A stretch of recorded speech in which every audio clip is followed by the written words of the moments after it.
Hello everyone, welcome back to our channel. तो उम्मीद है कि आप सब खैरियत से होंगे। आज हम जिस वीडियो पर रिएक्ट करने जा रहे हैं उसका टाइटल है Canada's military will come to India. Indian companies are leaving Canada. तो इस वीडियो को देखते हैं। और बेसिकली अगर कनाडा और इंडिया के सारे रिलेशंस की बात की जाए तो उसमें हमें काफ़ी ज़्यादा कन्फ्लिक्ट्स देखने को मिल रहे हैं। और इस वीडियो में देखते हैं कि हमें मज़ीद क्या इन्फॉर्मेशन मिलती है इस हवाले से। So let's start.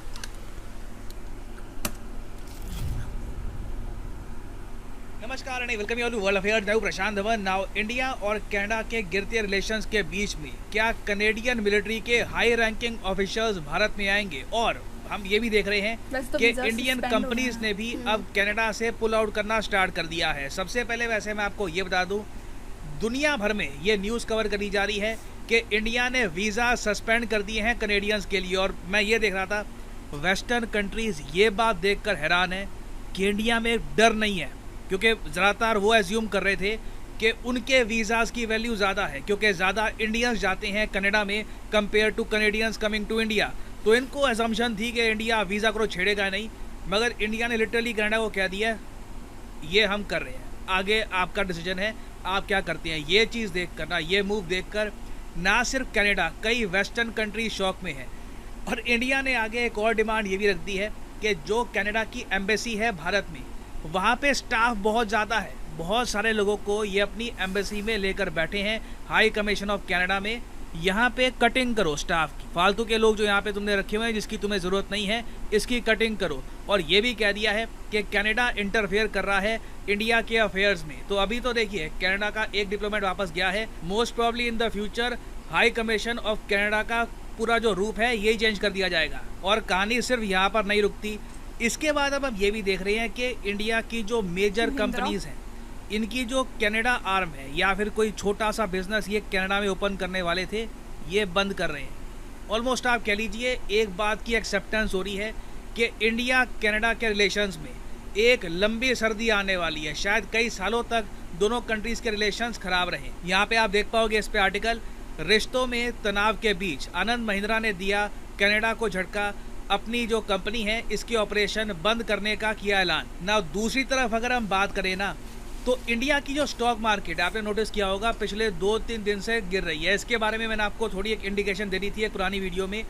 इशू ये है कि कनाडा का जो पेंशन फंड है, इन लोगों ने टोटल $21 बिलियन इंडिया की स्टॉक मार्केट के कई इंपॉर्टेंट शेयर्स में इन्वेस्ट कर रखे हैं, क्योंकि पेंशन फंड है, कल को ये पैसा कनाडा की जो पब्लिक है उनमें बंटना है, तो इस पैसे को इन्हें ग्रो भी करना था। तो उन्होंने कहा कि दुनिया की जो फास्टेस्ट ग्रोइंग इकोनॉमी है इंडिया, वहाँ पे निवेश करो। तो अभी हो क्या रहा है कि इंडिया कनाडा के रिलेशंस जैसे जैसे ख़राब हो रहे हैं ना, तो जो 6 बड़े स्टॉक्स हैं जहाँ पर कनेडियन पेंशन फंड ने बहुत सारे शेयर उठा रखे थे, वहाँ पे लोग डर के सेलिंग कर रहे हैं, वो शेयर लगातार गिर रहे हैं। यहाँ पे आप देख पाओगे कौन से शेयर हैं, कोटक बैंक, जोमेटो, पेटीएम, कुछ और शेयर्स भी हैं, ये लगातार गिर रहे हैं। उसकी वजह से आपने देखा होगा ओवरऑल इंडिया की जो स्टॉक मार्केट है निफ्टी, ये भी पिछले कुछ दिनों से थोड़ी बहुत गिर रही है। हालांकि मैं ये नहीं कहूँगा कोई भयंकर गिरावट हो गई है, 5 दिन में 2% कोई बहुत बड़ा कुछ एक नंबर नहीं है। काफ़ी बार मार्केट अपने आप ही ऐसी करेक्ट हो भी जाती है। और मुझे लगता नहीं है कि कल को मान लो, चलो हाइपोथेटिकल सिनेरियो में, मुझे अभी भी लगता नहीं है कि कनाडा का जो पेंशन फंड है इंडिया से पैसे बाहर निकालेगा, क्योंकि हमसे पैसे बाहर निकालेंगे कहाँ जाएंगे फिर? फास्टेस्ट ग्रोइंग इकोनॉमी हम ही है, हमसे पैसे निकालेंगे तो अगेन कुछ ज़्यादा ऑप्शन बचती नहीं है। दुनिया में ज़्यादातर ग्रोथ हो नहीं रही, यूरोप रिसेशन में जा चुका है, तो इनको इंडिया की ज़रूरत पड़ेगी। तो मुझे लगता नहीं है ये पैसा निकालेंगे। बट मान लो हाइपोथेटिकली स्पीकिंग कुछ बहुत ही बड़ी अनहोनी हो जाती है, जस्टिन ट्रूडो और कुछ अनोखा बयान दे देते हैं और उसके बाद इनको फंड भी निकालने पड़ते हैं अपने, तब भी मेरा मानना नहीं है कि ये इतना बड़ा अमाउंट है जिससे इंडियन स्टॉक मार्केट को मैसिव झटका लगेगा। कुछ सेलिंग आ सकती है, बट ओवरऑल इंडिया की स्टॉक मार्केट में इंटरेस्ट इतना ज़्यादा है निवेशकों का, डोमेस्टिक निवेशक बैठे हैं, इंटरनेशनल बैठे हैं, कि मार्केट चलती रहेगी। और इस सब के बीच में ना, अभी रिसेंटली जस्टिन ट्रूडो की एक वीडियो सामने आई है जहाँ पे एक जर्नलिस्ट ने इनसे एक सवाल पूछ लिया। अभी आपको दिखाऊंगा वीडियो। जर्नलिस्ट सीधा सीधा ये पूछती है जस्टिन ट्रूडो से कि आपको पता है आप क्या कर रहे हो? आप समझते हैं कि इंडिया की जियोपॉलिटिकल इंपॉर्टेंस कितनी ज़्यादा है? आप खुद देख रहे हो कि आपके जो मित्र मुल्क देश हैं, जो एंग्लो सेक्शन कंट्री आप कह लीजिए, ये यूके, यूएस, ऑस्ट्रेलिया, न्यूजीलैंड वगैरह, वो चुप बैठे हैं, वो इंडिया के अगेंस्ट कुछ बोल नहीं रहे। वही कह रहे हैं कि इन्वेस्टिगेशन होनी चाहिए। उसके अलावा आपके सपोर्ट में कोई खास बड़ी स्टेटमेंट वहाँ से आई नहीं है। तो उसके बारे में आप क्या कहोगे? तो मैं चाहता हूँ ये जो क्वेश्चन है ये आप देखो, फिर ट्रूडो का जो आंसर है वो भी मैं आपको दिखाऊंगा। ऑलराइट, सो अब ये जो क्वेश्चन है ना रिपोर्टर का, पहले ये सुनना। BBC, you'll have no doubt seen commentary that the relations with India amongst the West, its growing importance, plays into the fact that a lot of your allies have been silent on this. I wonder what your reaction to that is, and if you do believe that accountability, if the evidence is credible, borne out by your investigation, if that will take a back seat to the harsh realities of geopolitics. सीधा question ये पूछा गया है। पहली बात तो तुम्हें अभी सबूत प्रेजेंट करने हैं, तुम्हारी इन्वेस्टिगेशन चल रही है, तुम्हारे एलाइज तुम्हारा साथ नहीं दे रहे, तुमको लगता है कि जो जियो पॉलिटिक्स की रियलिटी है, कि जो इंडिया की इम्पोर्टेंस है इंडो पैसिफिक में, उसको देखते हुए तुम्हारा कुछ हो पाएगा? ये जो कहानी तुम चला रहे हो ये कुछ अंजाम तक पहुंच पाएगी?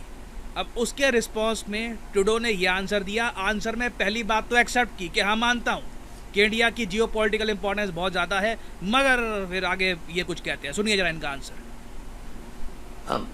There is no question that India is a country of growing importance and a country that we need to continue to work with, not just in the region but around the world.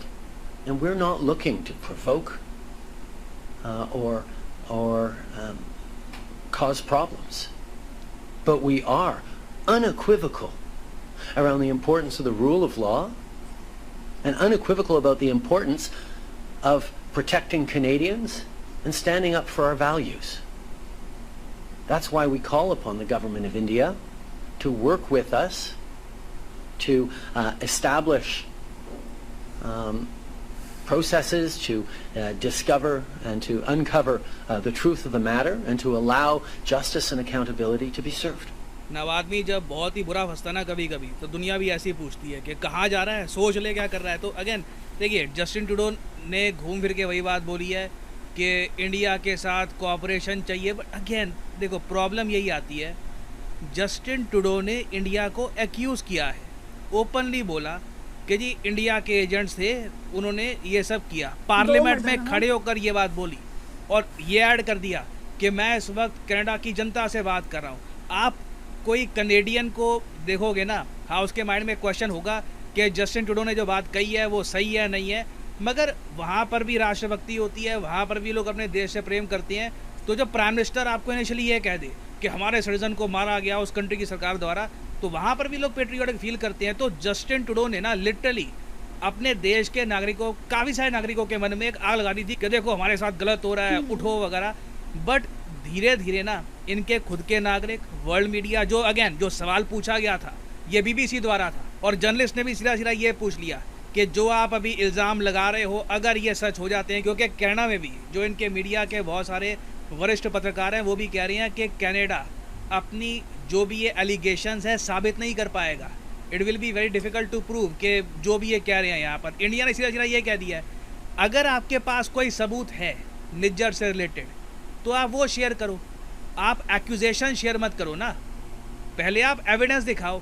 India ने सीधा सीधा बोला है, अभी तक Justin Trudeau की सरकार ने कुछ भी हमारे साथ एविडेंस शेयर नहीं किया। और सेम जवाब आता है ऑस्ट्रेलिया, यूके, यूएसए, वो शर्मा के कह देते हैं कि ये इंटेलिजेंस की बात है, ये तो अभी मतलब, जबकि रियलिटी यही है कि कुछ खास एविडेंस, कंक्रीट एविडेंस सामने आया नहीं है। अगर कुछ होता जेन्युइन एविडेंस, अब तक कनाडा की सरकार चुपचाप मीडिया में खुद ही लीक कर चुकी होती, या तो खुद दिखा देते ये या फिर मीडिया से लीक करवा देते। The fact of the matter के ग्लोबल मीडिया इनसे पूछ रहा है कि सबूत कहाँ पे है, क्या आपको लगता है आप सही रास्ते में जा रहे हैं।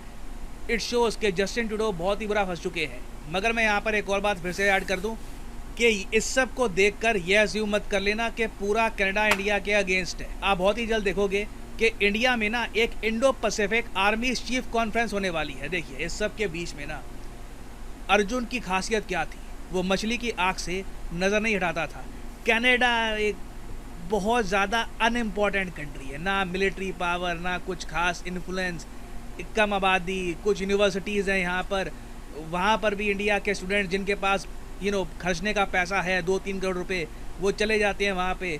तो अगेन कोई ज़्यादा एक इम्पॉर्टेंट कंट्री नहीं है। तो इस सब के बीच में ना कनाडा का जो भी एपिसोड है, इस सब के बीच में जो मेन इशू है इंडो पैसिफिक में रूल ऑफ लॉ पर खतरा, ताइवान का इशू, चाइना का ग्रोइंग इन्फ्लुएंस, उसे हम इग्नोर नहीं कर सकते।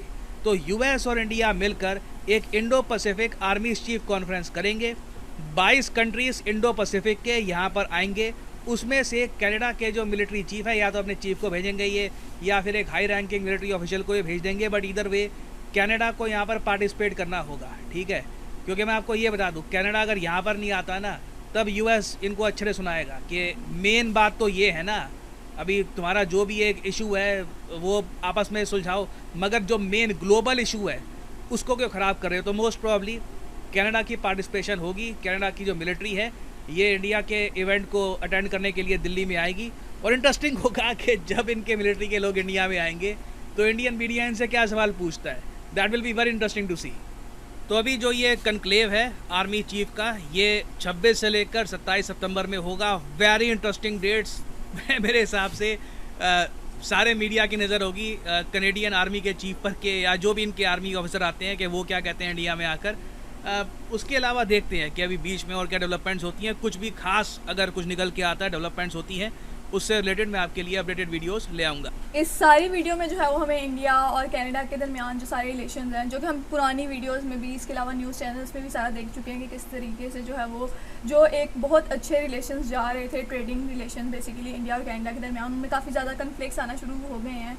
और अगर इसकी रीज़न की बात की जाए तो वो ये रीज़न है कि कनाडा में जो है वो 2 हमें मर्डर्स देखने को मिले हैं, जिसका ये इल्ज़ाम लगाया जा रहा है कि वो इंडिया के किसी रॉ एजेंट ने करवाए हैं, जिसकी बेस पर ये सारे रिलेशंस ख़राब हो रहे हैं। लेकिन बात यह है कि अगर कनाडा ये पॉइंट रेस कर रहा है कि वो मर्डर इंडिया ने करवाए हैं, तो अगर वो कोई पॉइंट रख रहे हैं तो उसका कोई प्रूफ भी दें। तो इंडिया ने इसमें ये जो है अपनी तरफ से मैसेज दिया है कि अगर आप ये एक्यूजेशंस हम पे लगा रहे हैं तो आप लीगली इस चीज़ को प्रूव करें, ना कि आप सिर्फ ओपनली पब्लिक को जो है बहुत ज़्यादा उकसाने के लिए इस तरह की बातें करें। क्योंकि इससे हमें नज़र आ रहा है कि कनाडा की पब्लिक, किसी भी मुल्क की पब्लिक अपने लोगों के लिए काफ़ी पोजेसिव होती है कि अगर यहाँ पर किसी का मर्डर हुआ है तो लोग, वहाँ के लोग जो है वो उसके ख़िलाफ़ हो जाते हैं, जिसके बारे में ये अफवाहें फैलाना शुरू हो जाती हैं कि ये इन्होंने करवाया। तो इंडिया के ख़िलाफ़ कनाडा की पब्लिक काफ़ी जो है वो इस टाइम पर उकसाया गया है उनको। लेकिन इंडिया जो है इसमें यही मैसेज दे रहा है कि अगर आपके पास ये जो आप इल्ज़ाम लगा रहे हैं इसका कोई प्रूफ है तो आप लीगली इस पर बात करें, ना कि आप ओपनली जो है बस इस तरह की बातें करें कि बाद में आपको उस पर शर्मिंदा होना पड़े। और दूसरा, अगर जस्टिन ट्रूडो की बात की जाए तो जैसे कि हम देख सकते हैं कि अगर वो रिलेशन इतने अच्छे जा रहे हैं इंडिया और कनाडा के दरमियान, तो उन्हें जो है वो चीज़ें समझनी चाहिए थी। लेकिन हमें देखने को मिल रहा है कि वो अपने जो है वो पॉलिटिकल बेनिफिट्स की बेस पर जो है ये सारे रिलेशंस ख़राब कर रहे हैं। तो वो एक काफ़ी गलत चीज़ है कि उन्हें जो है वो इस चीज़ पर काम करना चाहिए था कि अगर, क्योंकि ग्लोबली तौर पर भी इस तरह से काफ़ी नेगेटिव इमेज जाता है। तो और इस सारी वीडियो में देखकर हमें फर्दर जो अपडेट मिली है कि आगे फ्यूचर में क्या होने वाला है, तो उससे रिलेटेड उन्होंने बताया कि कैनेडियन मिलिट्री जो है वो इंडिया आएगी, जो कि अभी कंफर्म नहीं है लेकिन ऐसा एक्सपेक्ट किया जा रहा है। और फिर जब वहाँ की आर्मी फोर्स या आर्मी चीफ वगैरह आएंगे तो उनसे पब्लिक क्या सवाल करेगी। जिस तरह इस वीडियो में जस्टिन ट्रूडो से उन्होंने बात की, रिपोर्टर ने जब सवाल किया कि आपको इस चीज़ का कोई प्रूफ नहीं है कि आप इंडिया के ख़िलाफ़ इतने बड़े इल्ज़ामात लगा रहे हैं, क्योंकि आपको भी पता है कि इंडिया जो है वो जियोपॉलिटिकली काफ़ी इंपॉर्टेंट कंट्री है, तो उससे उन्होंने एग्री भी किया। और दूसरा, अगर इंडिया की बात की जाए कि उन्होंने जो है कैनेडियंस के लिए वीज़ा सस्पेंड कर दिया गया है, तो नो डाउट अगर हमें देखने को मिल रहा है कि वो ये एलिगेशंस लगवा रहे हैं कि कैनेडियंस जो है उनको ख़तरा है इंडियन से, तो ऐसा हो सकता है कि फ्यूचर में अगर कोई कैनेडियन इंडिया जाएं और खुदा ना खास्ता उनका कोई कत्ल वगैरह हो जाता है तो वो इस चीज़ को भी जो है वो एज आ एलिगेशन के तौर पर यूज़ कर सकते हैं। तो होप्स हो कि इन चीज़ों को कंट्रोल किया जाए और इनके ऊपर तरीके से काम किया जाए। बाकी ये कि इस हवाले से मज़ीद जो भी इन्फॉर्मेशन हो वो आप हमारे साथ शेयर कर सकते हैं। और अगर आपको वीडियोस पसंद आए तो don't forget to give a like and subscribe to our channel. तो मिलते हैं नेक्स्ट वीडियो में।